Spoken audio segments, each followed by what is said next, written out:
The Labor Theory of Value, Part 2, Marx's Analysis of Labor Power and the Exploitation Inherent to Capitalism, by Red Star, San Francisco.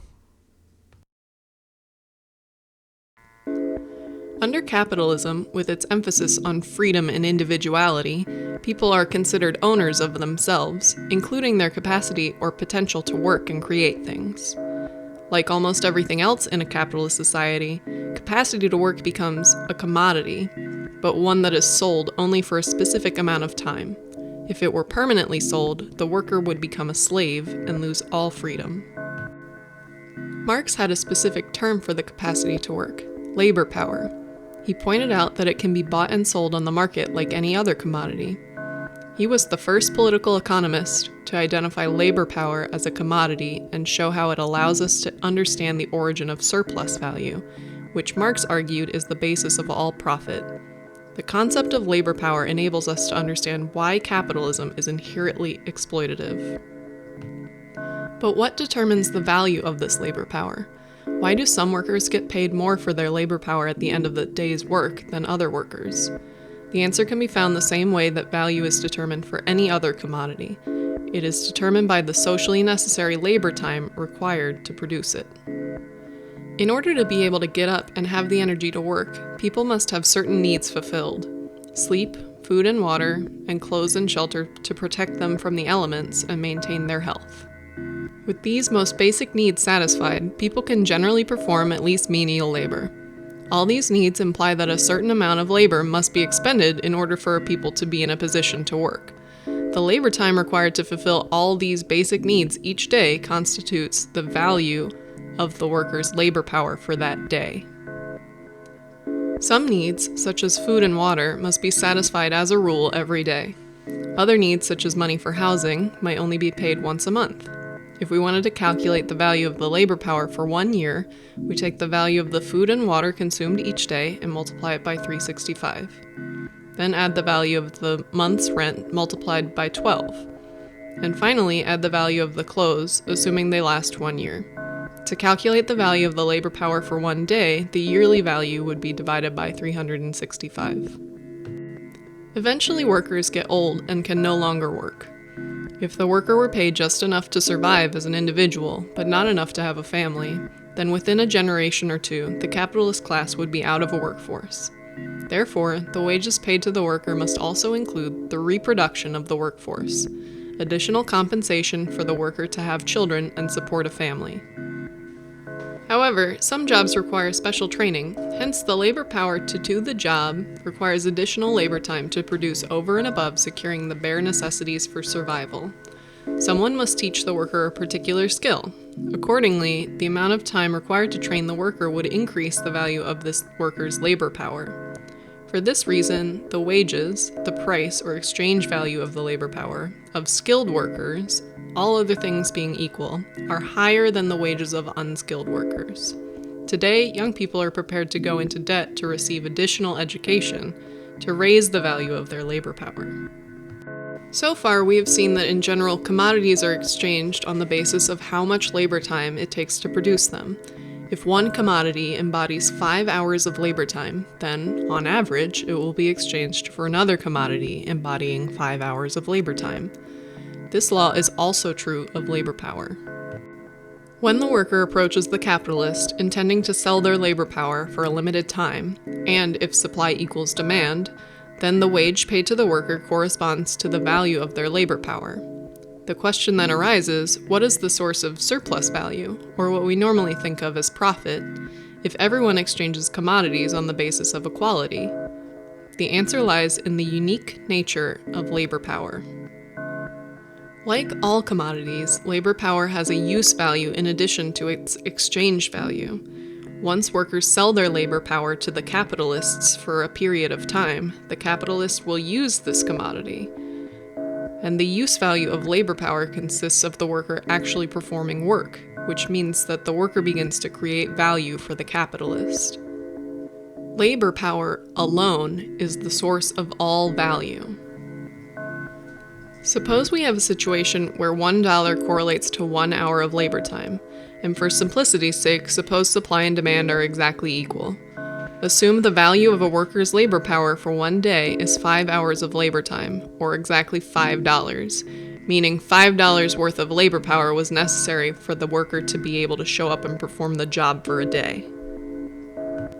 The capitalist will provide the worker with an amount of raw materials that altogether embody 10 hours of labor time that are entirely consumed by the end of the day. Also take into account the instruments of labor lose 1 hour of labor time each day, which must then be included in the labor required to make the product. Finally, suppose that the working day is 8 hours. In order for the workday to begin, the capitalist must somewhere have acquired money in advance to pay for the raw materials, the instruments, and the labor power of the worker. In this example, the initial outlay amounted to $10 for the raw materials, $1 for the instrument, and $5 for the labor power, for a total of $16. But the value of the finished product in this example is a different matter. 10 hours of labor are embodied in the raw materials and must be included in the labor time of the final product.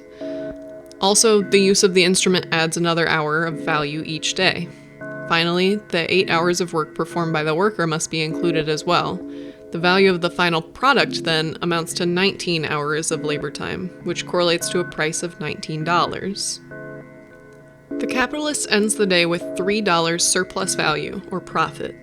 If the capitalist demanded that the workday be extended to 10 hours and the worker felt compelled to submit, then the final product would be worth $21, meaning the surplus value would amount to $5.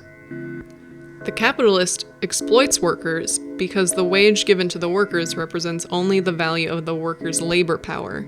However, the workers are then required to work beyond the time represented by this value. In our example, if the wages for the labor power equal $5 and each hour of work is represented by $1, then every hour of work after 5 hours represents surplus value for the employer. Every capitalist must maximize their competitive edge, or they risk being pushed out of business. For this reason, there is a constant pressure on the capitalist to keep wages to a minimum and increase the rate of exploitation of the workforce. If they think they can get away with it, some capitalists even cheat workers out of the wage that was agreed upon. These underlying economic forces mean there are permanent, antagonistic interests between workers and capitalists. Workers want enough material wealth to live a comfortable, long life. Conversely, capitalists want to maximize their profits by keeping wages down and the working day long in order to prevail over their competitors. There are some important implications of Marx's analysis for social relations among members of capitalist societies.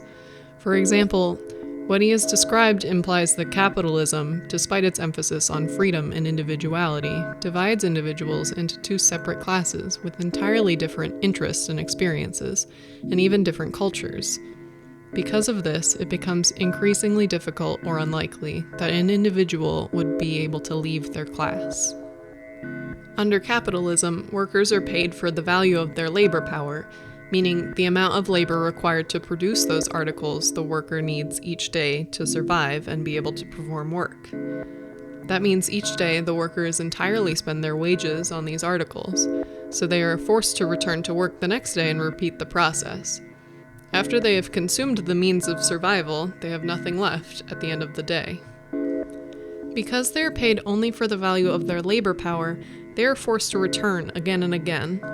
Their freedom consists in being able to quit a particular employer, but they can't quit selling their labor power altogether because they need to work to survive. The capitalist class is in a different position. In the first example before, where the workday was 8 hours, the capitalist finished the day with $3 profit from an original outlay of $16. After 6 additional days, the capitalist will have accumulated $18 in profit, and is then in a position to acquire additional raw materials, an instrument, and a new worker's labor power. Now the capitalist can reap $6 of surplus value, or profit, each day, and in the same way continue to expand. Because capitalists produce for profit, they tend to become progressively wealthier. The inequalities in wealth gradually expand between the working class and the capitalist class, so that the position of the capitalists becomes more deeply entrenched with each new day, and workers become increasingly stuck in the working class. Capitalism could not have come into existence if, at its outset, everyone confronted everyone else with equal amounts of wealth. It was necessary that before capitalism could get underway, some people must have owned the instruments of production and had the ability to secure raw materials and labor power, while others were entirely lacking in these resources and had to seek work from those who had them. History made sure that these conditions existed. Capitalists, according to Marx, like to explain their original advantage by reference to their natural superiority. Its origin is supposed to be explained when it is told as an anecdote of the past. In times long gone by, there were two sorts of people. One, the diligent, intelligent, and, above all, frugal elite. The other, lazy rascals spending their substance and more in riotous living. In actual fact, the capitalist's advantage was derived from an entirely different source. The expropriation of the agricultural producer, of the peasant, from the soil, is the basis of the whole process. The history of this expropriation in different countries assumes different aspects and runs through its various phases in different orders of succession, and at different periods. But, he added, in actual history, it is notorious that conquest, enslavement, robbery, murder, briefly force, play the great part. The theory outlined by Marx in Capital has been criticized as not economically accurate, but Marx never intended to write an economic treatise. Capital is rather a description of the social relations that are engendered by capitalism, the everyone for themselves mentality, the routine practice of capitalists exploiting working people to enrich themselves, the separation of people into classes with conflicting interests, and the lack of freedom of people stuck in these classes where one's destiny is to a large degree determined by birth. Marx describes an irrational system where no one is in control, but where we are all the victims of unpredictable economic crises, and where the working class always gets the short end of the stick. During the Great Recession, millions of working people lost their jobs and their homes through no fault of their own, while the bankers, who caused the crisis, were given lavish bailouts. We can see this same thing playing out right now during the COVID pandemic. Instead of allowing ourselves to be ruled by the market, Marx envisioned a socialist society in which people come together and, through a democratic decision-making process, rationally plan their economy. It would be a society in which people realize that their own well-being is dependent on the well-being of the entire community, so that, in place of the old bourgeois society with its classes and class antagonisms, we shall have an association in which the free development of each is the condition for the free development of all. As capitalism grows, so does the working class. Capitalists bring workers together in close association, where workers can communicate easily with one another and discover how many complaints they have in common. It is simply a matter of time for the working class to organize itself on a widespread basis and decide the time has come to abolish a system that does not operate in the interests of the vast majority and is producing an environmental crisis for the planet. What the bourgeoisie therefore produces, above all, are its own gravediggers. Its fall and the victory of the proletariat are equally inevitable.